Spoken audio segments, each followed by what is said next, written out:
दर्शकों नमस्कार। स्वागत है आपका हमारे इस खास प्रोग्राम मेरे पहाड़ की चैली में। हमारा आज का विषय है सामान्य एवं दिव्यांग बच्चों का सामूहिक विकास। जब टूटने लगे हौसले तो ये याद रखना, बिना मेहनत के हासिल तक तो ताज नहीं होते। ढूंढ लेना अंधेरे में मंजिल अपनी, क्योंकि जुगनू कभी रोशनी के मोहताज नहीं होते।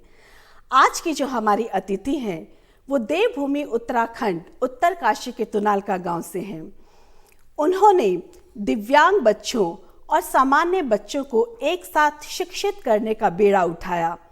उत्तराखंड का ये एकमात्र स्कूल और देश का ये तीसरा स्कूल बन गया है। चलिए इनसे जानकारी हासिल करते हैं और इनका स्वागत करते हैं। मैम, आपका हमारे इस कार्यक्रम में बहुत बहुत स्वागत है। बहुत बहुत धन्यवाद। विजय लक्ष्मी जी, आप उत्तरकाशी के तुनालका गांव से हैं। आपका पूरा बचपन जो है वो वहीं गुजरा, वहीं आपने शिक्षा ग्रहण करी और आप एक शिक्षाविद हैं, समाज सेविका हैं। तो 9th और 10th क्लास एक ऐसा समय होता है हर बच्चे की ज़िंदगी में जहां वो ये निर्णय ले लेते हैं कि हमें आगे चलकर क्या बनना है। तो क्या आपने भी 9th 10th में ये निर्णय ले लिया था कि मुझे आगे चलकर अध्यापिका बनना है, बच्चों को शिक्षित करना है? ऐसा तो सोच तो हर बच्चे की रहती है कि मैं कुछ करूं। तो मेरी एक सोच थी कि मैं कुछ ऐसा करूं जो हटके हो, मतलब समाज में एक अलग तरीके से एक काम करूं। तो धीरे धीरे, इतनी होशियार भी नहीं थी मैं पढ़ने में कि मैं डॉक्टर इंजीनियर बनने का सपना देखती थी, लेकिन मैं एक कुछ अलग करना चाहती थी। मैं ये सोचती थी कि मैं गवर्नमेंट जॉब नहीं करूँगी, मैं कुछ अपना अलग करूँगी, क्योंकि मैं थोड़ा सा उसमें रही हूँ कि मैं अपना काम स्वयं करूँ और लोगों को दिखाऊँ कि भाई कुछ करना है। तो आप मुझे ये बताइए कि आपके जीवन का वो कौन सा क्षण एक ऐसा आया जब आपने ये सोचा कि मुझे दृष्टिबाधित बच्चों को और सामान्य बच्चों को एक साथ पढ़ाना है? ऐसा आपने क्या देखा? मैं सन 2000 में अपना एक प्राइवेट विद्यालय संचालन किया। तो पहले गांव में किया, तुनालका गांव में। 1 साल बाद मैं वहाँ से हट गई जी। गांव में लोग होता है, क्योंकि 22-24 साल उम्र भी हो गई थी, लोग सुनाने भी शुरू कर देते हैं। तो मैं वहाँ से हटकर एक पुरोला में चली गई, वहाँ अपना एक विद्यालय का संचालन किया। तो मेरे यहाँ नॉर्मल बच्चे पढ़ते थे, जैसे पब्लिक स्कूल में पढ़ते हैं। तो मेरे पड़ोस में एक वहीं सामने एक लड़की रहती थी, वो अस्थि दिव्यांग थी, मतलब उसको गठिया जैसा रोग था। वो हाथ पैर उसके बिल्कुल, वो चल नहीं सकती थी। उसकी उम्र 10-12 साल हो गई थी। उससे छोटे बच्चे स्कूल जाते थे, लेकिन उसको घर में रखते थे उसके पेरेंट्स। तो मैं उनके घर जाके कहा, इसको भेजो, मैं इसको पढ़ाऊंगी, इसको मैं फ्री में पढ़ाऊंगा। उन्होंने कहा, दीदी अगर ये पढ़ सकती तो हम इसको फीस देते, लेकिन ये लड़की तो खड़ी नहीं हो पाती, तो आप कैसे ले जाओगे? मैं 1-2 साल तक उनके घर में लगातार जाती रहती थी। उन्होंने कहा, मैडम की बात सुन लो एक बार। उन्होंने इसको स्कूल में भेजा। मैंने कहा, मैं इसको अपने ढंग से उसको बिठाती थी। धीरे धीरे धीरे उस बच्चे में मूवमेंट होने लग गया। वो लड़की है, उसके हाथ पे बिल्कुल पेंसिल नहीं पकड़ पाती थी। धीरे धीरे उसने पेंसिल पकड़नी शुरू कर दी, लिखना शुरू कर दिया, प्रेयर में खड़ा होना शुरू कर दिया। धीरे धीरे आज वो लड़की देहरादून में ग्रेजुएशन कर रही है। तो एक तो सबसे पहला उस लड़की से गया जी। दूसरी एक लड़की वहीं, उसके भाई बहन मेरे विद्यालय में पढ़ते थे, वो एक आंख से देखती नहीं थी, मुँह से बोलती नहीं थी। उसके पेरेंट्स उसको, उन बच्चों के लिए टिफिन देना, उनका बैग उसको छुड़वाने के लिए उसको भेजते थे। तो मैंने उनसे बात रखी, उन्होंने कहा, मैडम अगर ये पढ़ सकती तो हम इसको भेजते। मैंने कहा, आप भेजो तो सही मेरे पास। वो लड़की मेरे लिए प्रेरणा बन गई। मैंने कहा, ऐसे बच्चे माँ बाप क्या हैं, अलग कर देते हैं। जो ठीक है उसको स्कूल भेजते हैं, जिस बच्चे में कमी है उसको घर में बिठा देते हैं।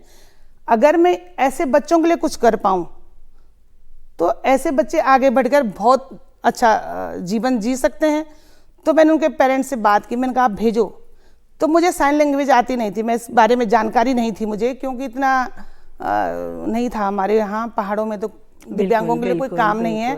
तो मुझे इतनी जानकारी नहीं थी कि भाई किस बच्चे को कौन सी भाषा पढ़ानी। तो मैं उसको जैसे मैथ में ये कितने ऐसे प्रकार के, उसको मैंने उसको मैथ में प्लस माइनस करना, उसको टेबल लिखवाना, उसके पेरेंट्स के नाम लिखवाना। उस लड़की को मैंने इस तरीके से सब कुछ सिखाया। 8th मैंने उसको पास करवा दिया। फिर धीरे धीरे मेरे मन में वो विचार आने लगे कि भाई इसको शुरू करूँ तो कैसे किया जाए, इसके लिए पैसा चाहिए, सब कुछ चाहिए। बिल्कुल। तो मेरे को एक परिचित मिले, उन्होंने मुझे, वो एक ईश्वर के एक रूप में आए वो मेरे सामने। उन्होंने मुझे एक दिन ऐसी बात हो गई, बेटा आप कहाँ से हैं? मेरे पिताजी ताऊ जी का इंट्रोडक्शन करने लगे कि आप क्या करती हैं? मैंने कहा जी स्कूल की। और मैंने कहा और तो कुछ नहीं। आप क्या करना चाहते हो जीवन में? मैंने कहा जी मैं एक अनाथ बच्चों का एक आश्रम खोलना चाहती हूँ। उन्होंने कहा अच्छा बेटा, मुझे आप 2 दिन बाद सोच के बताना। मैं अपने रूम में गई, सोचा रात भर, नींद नहीं आई। फिर दूसरे दिन मैंने कहा अगर मैंने अनाथ बच्चे लाए, उनको पढ़ाना है, और मुझे कुछ हो गया तो कहाँ जाएंगे? फिर मैं उनसे मिली, मैंने कहा नहीं, मैं ऐसे बच्चों के लिए कुछ करना चाहती हूँ जो कुछ कर सके। उन्होंने कहा किस श्रेणी के बच्चे? मैंने कहा किस श्रेणी? मुझे श्रेणी नहीं था, इतनी जानकारी नहीं थी। तो उन्होंने कहा किस प्रकार के? मैंने कहा जो बच्चे पढ़ लिख सकें, अपना जीवन स्वयं जी सके। तो उन्होंने कहा बताओ किस प्रकार के? मैंने कहा ब्लाइंड बच्चे। ठीक है बेटा, अब आप ब्लाइंड बच्चों के लिए आप, उन्होंने मुझे एक बुक्स दे दी, आप बनाओ, आप प्रोजेक्ट बना के दो। मैंने वो अपने रूम पे आई, सोचा उसके बारे में कैसे क्या किया जाए। मैंने उनको 10 दिन में प्रोजेक्ट बना के दे दिया जी। अपने पिताजी से, तब मैं मैरिड नहीं थी, अपने पिताजी से बात रखी, घर में आए, अपने पिताजी से बात रखी, पिताजी मैं ऐसा करना चाहती हूँ। मेरे पिताजी ने कहा बहुत अच्छी सोच है बेटा, अगर आप ऐसे बच्चों के लिए कुछ कर सकते हो तो बहुत अच्छी बात है, आप करो, मैं आपके साथ हूँ। 2002 में मेरे पिताजी ने मुझे अपना एक खेत विद्यालय के नाम पे कर दिया है। उसमें कमरे बना के दे दिए हैं। 3 कमरे पिताजी के हैं, पिताजी ने बना के दिए हैं। 2 कमरे भाई जी ने बना के दिए। मेरे बड़ा भाई है, टीचर हैं जी। पिताजी भी प्रशासनिक सेवा में थे, दादाजी भी थे, ताऊ जी भी थे, मतलब अच्छा ठीक था। तो धीरे धीरे मैं फिर बच्चों के ढूंढ करने लग गई कि भाई कहाँ बच्चा है, कैसा बच्चा है। तो मैं उनके ढूंढ करके उन बच्चों के पूरे डॉक्यूमेंट्स बना के रख दिए जी। अब ये नहीं था पता कि कहाँ से क्या होगा, कहाँ से मिलेगा, ये कोई जानकारी नहीं थी, क्योंकि देहरादून तो मैंने ज़्यादा देखा हुआ नहीं था, सिर्फ पहाड़ तक सीमित थी, अपने नौगांव बड़कोट तक। फिर उन्होंने कहा कैसे? फिर मैंने लोगों से मिलना शुरू किया, लोगों से बात करनी, जितने लोग मिले उनसे बात रख दी कि भाई मैं ऐसा करना चाहती हूँ। लोगों ने कहा ये मैडम पागल हो गई है, कहाँ ये कोई सरल है। एक ने मुझे जवाब दिया, मैडम कौन से सपने देख रहे हो, ये सरल नहीं है, ये बहुत कठिन है। तो मैं सोचती थी कठिन कहाँ है, ये तो बहुत सरल है, ये पता नहीं कि कहाँ से मिलेगा। तो ईश्वर सबके साथ है, ईश्वर ने मुझे जो तो आपका ये सामान्य स्कूल था पहले। हाँ। और इन बच्चों को पढ़ाने के लिए मेरे ख्याल से ट्रेनिंग लेनी पड़ती है। हाँ जी, क्योंकि दृष्टिबाधित बच्चों को पढ़ाने के लिए तो हम आपको प्रशिक्षण लेना पड़ा होगा। तो आपने वो प्रशिक्षण कहाँ से लिया? ब्रेल लिपि हमने बीएड, स्पेशल बीएड किया है आपने उसके बाद उसके बाद स्पेशल उसके बाद किया है, अपनी बहन से करवाया है और अपने और स्टाफ से भी करवाया। अच्छा, तो आप स्टाफ जो रखते हैं उनको ट्रेनिंग देते हैं, आपकी तरफ से ही ट्रेनिंग नहीं, वो बीएड, स्पेशल बीएड होता है इनका, ब्रेल लिपि का। अच्छा जी। जो उन बच्चों की भाषा को सिखाए। तो धीरे धीरे फिर मैंने 2000, मुझे पूर्व न्यायाधीश थे श्री इंद्रजीत मल्होत्रा जी, उनकी कृपा से आज मैं यहाँ हूँ, उनकी कृपा से। वो एक हनुमान जी थे जिन्होंने मेरे सारे काम कर दिए। एनआईबीएच की डायरेक्टर से मिलाया, नहीं तो मुझे एनआईबीएच के बारे में पता ही नहीं था कि एनआईबीएच क्या चीज़ है।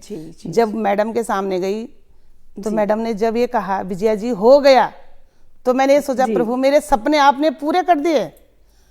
मैं 5 साल तक इस स्थिति में भटकी मैडम, मेरे जेब में पैसे नहीं होते थे, मैं प्लास्टिक की चप्पलों में चलती थी, दिमाग में और कुछ बात नहीं थी मेरे, सिर्फ मेरे दिल में एक था कि मुझे ये शुरू करना है।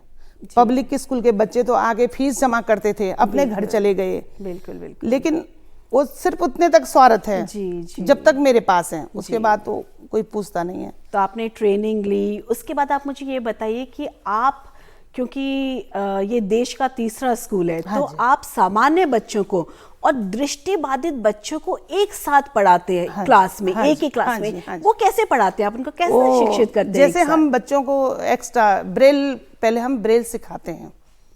जैसे बच्चों को पहले ब्रेल सिखा, जैसे हम अक्षर ज्ञान सिखाते हैं जी। कि आ बना दिया, ए बना दे भाई, ए बनेगा।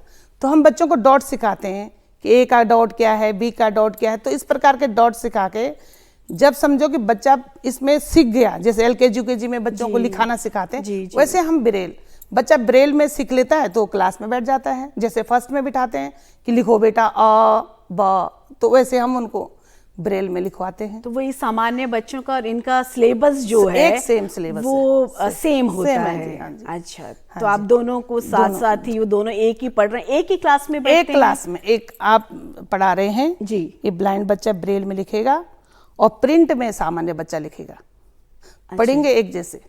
अच्छा जी। तो वहाँ एक टीचर की ही हाँ, जरूरत होती है कि एक क्लास में एक आप- टीचर। अच्छा, एक आप टीचर हिंदी की के टीचर जरूरत तो है। आप हिंदी पढ़ाओगे। अच्छा, वो दोनों में ही ट्रेंड है एक्चुअली। हाँ हाँ, उसे अच्छा। ब्रेल आनी चाहिए। तो हमारे एक मानक बना हुआ है, अगर 2 ब्लाइंड बच्चे हैं तो हम 4 साइटेड बच्चों को बिठाएंगे। अच्छा जी। हम 6 नहीं बिठाएंगे, क्योंकि फिर आपका ध्यान 6 बच्चों पे चले जाएगा। हम 2 बच्चे ही बिठाएंगे, 2 ब्लाइंड और 4 साइटेड, तो 6 बच्चे हो गए। 6 से हम 8 नहीं करेंगे, क्योंकि अगर आपने साइटेड बच्चे ज़्यादा बिठा दे तो आपका ध्यान साइटेड बच्चों पे चले जाएगा, ब्लाइंड छूट जाएंगे। जी। तो ये होता है। हाँ जी। तो उत्तराखंड में गांव इतने दूरी पे हैं, तो इन बच्चों को आप कैसे ढूंढते हैं, और आपके स्कूल में क्या व्यवस्था है इन बच्चों के लिए, कैसे पहुंचते हैं, कैसे आते हैं, कहाँ रहते हैं, इनके क्या व्यवस्था है, इसके बारे में बताइए। हम सर्वे करते हैं मैडम। हम जैसे किसी से मिलते हैं, उनसे पूछ के कि आपके गांव में कोई ऐसा बच्चा है। फिर मेरे मई जून में टीचर सर्वे में जाते हैं, प्रत्येक गांव में जाते हैं, बच्चे को ढूंढेंगे, उनके पेरेंट्स से मिलेंगे। एक बार नहीं 5 बार मिलना पड़ता है। अच्छा कि जी हम रिस्पॉन्सिबिलिटी ले रहे हैं आपके बच्चे की, हम हैं, आप भेजो। कि डॉक्यूमेंट्स नहीं बने, हम कहते हैं हम बनवा लेंगे, पर आप भेजो। क्या इन बच्चों को स्कूल तक लाने में प्रॉब्लम होती बहुत है? प्रॉब्लम, समझाना काफी बहुत, पड़ता है क्योंकि गांव में अभी अवेयरनेस है, लोग इतने जागरूक नहीं हैं बिल्कुल। पढ़ाई के लिए। फिर एक ब्लाइंड को देखा नहीं है कि एक ब्लाइंड पढ़ सकता है। आज की डेट में तो बहुत परिवर्तन हो गया। 12 साल में मुझे बहुत परिवर्तन लगता है। जब मैंने 2007 में शुरू किया था तो मुझे बहुत दिक्कतें होती थी, क्योंकि माँ बाप ये सोचता था कि बच्चा तो खाना है तो खाना है इसने, वहाँ जाके क्या कर लेगा, पढ़ाई को तो इतना वो नहीं था। लेकिन धीरे धीरे जो बच्चे मेरे पास पढ़ते उनके पेरेंट्स जागरूक हो गए हैं, लोग देखने वाले। मेरे बच्चे नौगांव, अपने स्कूल से नौगांव सुबह मॉर्निंग वॉक करने जाते हैं। अच्छा जी। मार्केट जाएंगे, अपना सामान लेने जाएंगे, सब काम कर लेते हैं। तो आपके स्कूल में रहने की भी इन हाँ, बच्चों की हॉस्टल है व्यवस्था मेरे पास। अच्छा। मैं आपसे एक चीज और पूछना चाहती हूँ, हमने जो सुना है कि दृष्टिबाधित बच्चों की जो बौद्धिक क्षमता होती है वो सामान्य बच्चों से अधिक होती है, तो क्या ये बात सही है? जी जी जी, बहुत ज़्यादा। ब्लाइंड बच्चा अगर आपकी आवाज़ एक बार सुनेगा तो अगर आप 6 महीने बाद मिलोगे तो आपको पहचान जाएंगे कौन है। अच्छा जी। पढ़ाई में, संगीत में, हर उसमें वो आगे हैं। मैं उन बच्चों के साथ रहती हूँ इतने साल से, हमारा खाना पीना सब एक है। मैं, मेरे हस्बैंड, मेरे भगवान ने वही बच्चे दिए हैं जी। उन्हीं बच्चों के साथ हमारा है, तो हम उनसे सीखते हैं। उन बच्चों से हमें सीखने के लिए मिलता है, वो इतने टैलेंट हैं बच्चे। थोड़ा सा हमें बताइए कि आपने बोला कि हम उन बच्चों से सीखते हैं। हाँ। आप हमें थोड़ा सा उनके बारे में बताइए। हाँ, खुल के। मेरे बच्चे हैं जो 8th के बाद 9th में बाहर शहरों में पढ़ रहे हैं जी। तो इतने टैलेंट हैं कि हर बात हमसे जैसे बात होती है तो कुछ चीज़ें मुझे नहीं है जानकारी। जैसे मोबाइल है, मोबाइल में मुझे इतनी जानकारी नहीं, जितनी जानकारी उनको है नेट का है। वो सारा लैपटॉप चलाते हैं, सब क्या चीज़ उनको नहीं है, वो सब चीज़ की जानकारी है उनको। अच्छा जी। हाँ जी। आपका स्कूल 8th क्लास तक है, उसके बाद की शिक्षा के लिए, आगे पढ़ने के लिए, ट्रेनिंग के लिए ये बच्चे कहाँ जाते हैं, और उसके बाद आप इनकी किस तरह से मदद करते हैं? उत्तराखंड में सिर्फ एक विद्यालय है जो नेशनल लेवल का है, NIVS, जी। अब तो नाम चेंज कर दिया है, तो वो भारत सरकार का है और कहीं विद्यालय नहीं है। तो हमारे 8 तक का विद्यालय है। 9th में बच्चे अगर NIVS में निकल गए, वहाँ जो टेस्ट होता है, अगर उसको क्वालिफाइड कर लिया तो ठीक है। अगर वहाँ सीटें सीमित होती हैं कि भाई 5 बच्चे निकालने हैं, तो अच्छा। पूरे नेशनल लेवल के बच्चे आ के प्रत्येक राज्य से बच्चे वहाँ आते हैं। जी जी जी। तो अगर तो बच्चा टैलेंट है, निकल गया, कुछ बच्चे से तो डर जाते हैं, बिल्कुल बिल्कुल। वो छूट जाते हैं पीछे। तो अगर वो छूट जाते हैं तो वो फिर उनको भटकना पड़ता है, फिर वो दिल्ली के स्कूलों में जाना शुरू कर, क्योंकि दिल्ली में हॉस्टल्स हैं, ब्लाइंड बच्चों के लिए फ्री में रहने का हॉस्टल्स हैं दिल्ली में जी। तो वो वहाँ सामान्य विद्यालय में पढ़ते हैं, उनके लिए अलग स्कूल नहीं है। अच्छा जी। वो भी वहाँ सामान्य बच्चों के साथ ही स्कूल पढ़ते हैं दिल्ली में। तो ये सारी व्यवस्था कि दिल्ली जा रहे हैं, हाँ। या कहीं और जा रहे हैं, तो उसमें आप उनका सहयोग करते हैं पूरी तरह से? मैं सहयोग करती हूँ। उनको जाने आने का है, उनके पास पैसा नहीं है या उनको कोई दिक्कत है, वो हर बात शेयर हो जाती है कि भाई ये चाहिए वो चाहिए। तो वो बिल्कुल टच हैं बच्चे हमसे दूर नहीं हैं। अगर पढ़ाई करके भी चले गए हैं, लेकिन आना उन्होंने हमारे पास है, छुट्टियों में आना है, हर कोई बात होती तो हमसे शेयर कर लेते हैं बच्चे बात। जी। तो आपको क्या लगता है कि उत्तराखंड में दृष्टि बाधित बच्चों को या दिव्यांग बच्चों को लेकर जो हमारे मैं कहूँगी दर्शक भी हैं या जनता है हमारी, वो कितनी अवेयर है? मतलब आपको क्या लगता है कि अभी लोग इनको लेकर, इनकी सोच बदली है कि नहीं लोगों की खास करके? क्योंकि दिव्यांग बच्चों को लेकर लोग सोचते हैं कि क्या करेंगे गढ़वाल में, गांव में, हाँ, खास करके उनको लगता है ये बच्चे कुछ नहीं कर सकते, क्या करेंगे, भेजते ही नहीं है। कई घर वाले तो मेरे ख्याल से भेजते ही नहीं है। तो आप प्लीज, मैं चाहूंगी कि हमारे दर्शकों को आप ये बताइए कि वो उन्हें भेजें, हाँ। और उनकी क्या काबिलियत है उसके बारे में आप हमारे दर्शकों को बताइए। पहाड़ों में गढ़वाल मंडल की बात करती हूँ जी बिल्कुल। पहाड़ों में कहीं कोई दिव्यांग बच्चों के लिए कोई विद्यालय नहीं है, कोई विद्यालय नहीं है। जैसे मुख्यबधिर बच्चे हैं, वो अनपढ़ हैं, स्कूल है नहीं, साइन लैंग्वेज कौन सिखाएगा? बिल्कुल। फिर माँ बाप भी उस तरफ ध्यान नहीं देते, सोचते हैं कोई नहीं, क्या करेगा, खाना खाएगा, घर में रह लेगा। जैसे व्हील चेयर का जो सहारा लेते हैं, वो गांव में तो रास्ते बिल्कुल ऐसे हैं, चढ़ नहीं पाते हैं, तो घर में बैठे हुए हैं। तो अगर सरकार, वैसे अब तो बहुत सुधार हो रहा है जी, धीरे धीरे सरकार कर रही है दिव्यांगों के लिए, लेकिन थोड़ा सा अगर सरकार इस तरफ ध्यान दे कि भाई इनके लिए अच्छे विद्यालय खोले जाएं। मेरे पास कुछ ऐसे बच्चे हैं जो अनाथ हैं, उनके माँ बाप, मैं हूँ उनके माँ बाप, मुझे अपने आप भी लगता है कि अगर मेरे जाने के बाद इन बच्चों का होगा क्या। तो अगर थोड़ा सा ध्यान दें लोग, अगर इस पे ध्यान दें इस विषय को, भाई ये बच्चे भी सामान्य बच्चों की तरफ अपने जाएं, पढ़ें, कुछ बने, तो बहुत कुछ हो सकता है अगर इस तरफ ध्यान दें लोग कि भाई जैसे सामान्य बच्चों के स्कूल खुले हुए हैं, ये आराम से पढ़ सकते हैं, इनमें कोई दिक्कत नहीं है। आप उनको जो आप जिस लैंग्वेज में पढ़ाओगे उस भाषा को भी अच्छी तरह से कवर कर लेते हैं। तो अगर थोड़ा सा इस तरफ भी हर व्यक्ति ध्यान दें तो हो सकता है कि ये बच्चे मतलब हर क्षेत्र में आगे बढ़ सकते हैं। और मैंने सुना है कि आपके स्कूल के कई बच्चे जो हैं एक IAS की तैयारी कर रहे हैं और एक फुटबॉल प्लेयर हैं। तो आप उन बच्चों के बारे में कि कौन कौन सी फील्ड में आपके स्कूल से पढ़ने के बाद वो बच्चे किन किन फील्ड में गए, आप उनके बारे में बताइए। एक बेटा है मेरा जसवीर, वो ग्रेजुएशन किया उसने DAV से। अच्छा जी। हाँ, इंटर के बाद बच्चा कहीं, 8th के बाद बच्चा कहीं भी पढ़ सकता है, लेकिन थोड़ा उसके लिए सुविधा हो आने जाने की, हॉस्टल्स का हो। तो वो IAS की तैयारी कर रहा है, लेकिन थोड़ा सा घर की, सबसे बड़ी बात है कि IAS की तैयारी तो ठीक है सब करते हैं, पर वो दृष्टि बाधित बच्चा है जो IAS की तैयारी कर रहा है, और फुटबॉल प्लेयर भी है, वो भी मेरे ख्याल से दृष्टि बाधित बच्चा है। तो आप इंडिया टीम का कैप्टन है बिल्कुल, पंकज राणा। मैं उनका थोड़ा सा डिटेल में बताइए आप, ताकि गाँव के लोगों को ये पता चले कि बच्चे क्या नहीं कर सकते हैं। हाँ जी, तो पंकज राणा है लड़का हमारा, वो फुटबॉल टीम का कैप्टन है, इंडिया टीम का।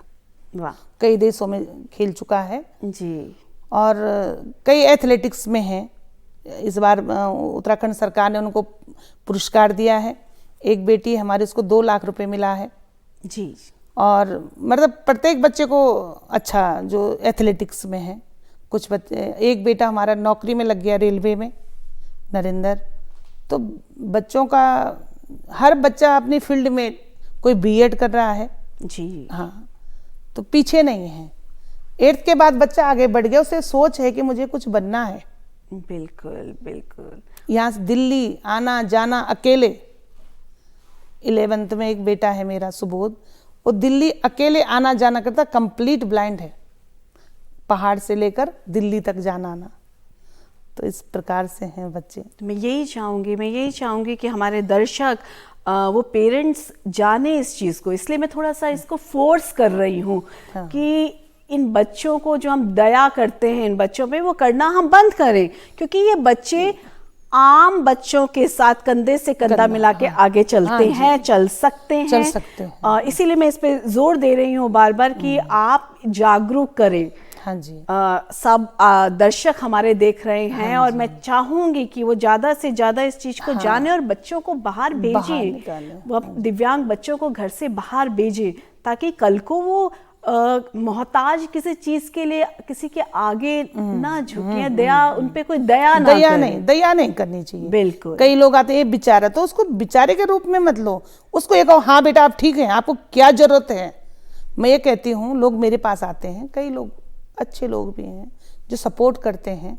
कई लोग कहते हैं कि हाँ जी ये बच्चा है, तो कई ऐसे कि दया करके, मैंने कहा दया नहीं, इनको दया की जरूरत नहीं है, इनको आपके सहायता की जरूरत है। आप हेल्प करो इन बच्चों की जी। इनको जो जरूरतें हैं वो दे दो, मतलब दया मत दो। दया मैं दया नहीं करती।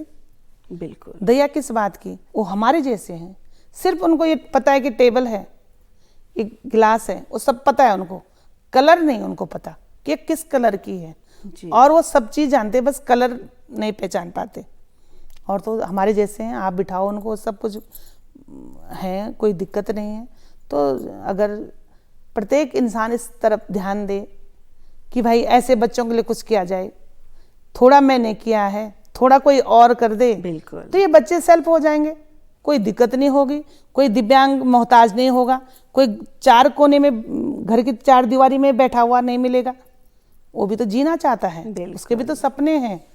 अगर प्रत्येक इंसान इस सोच के चले कि भाई चलो विजया मैडम ने ऐसा काम किया, हम इससे अच्छा करके दिखाएं, तो ये बच्चे क्या हैं, आगे जाके अपना जीवन जी सकते हैं और हर उस बच्चे की जो मन की इच्छाएं हैं वो पूरी हो जाएंगी। बिल्कुल। भाई पढ़ा लिखा अगर है, नौकरी मिल जाएगी, या कुछ भी अपना प्राइवेट भी कर सकता है। तो अगर इस तरफ सबका ध्यान जाए तो बहुत बड़ी बात है।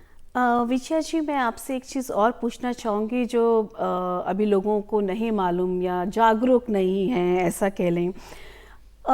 सरकार द्वारा दिव्यांग बच्चों के लिए सरकार द्वारा क्या क्या योजनाएं हैं? योजनाएं तो भारत सरकार से बहुत हैं। जैसे दिव्यांग बच्चों के लिए नौकरी में, हर फील्ड में नौकरी है।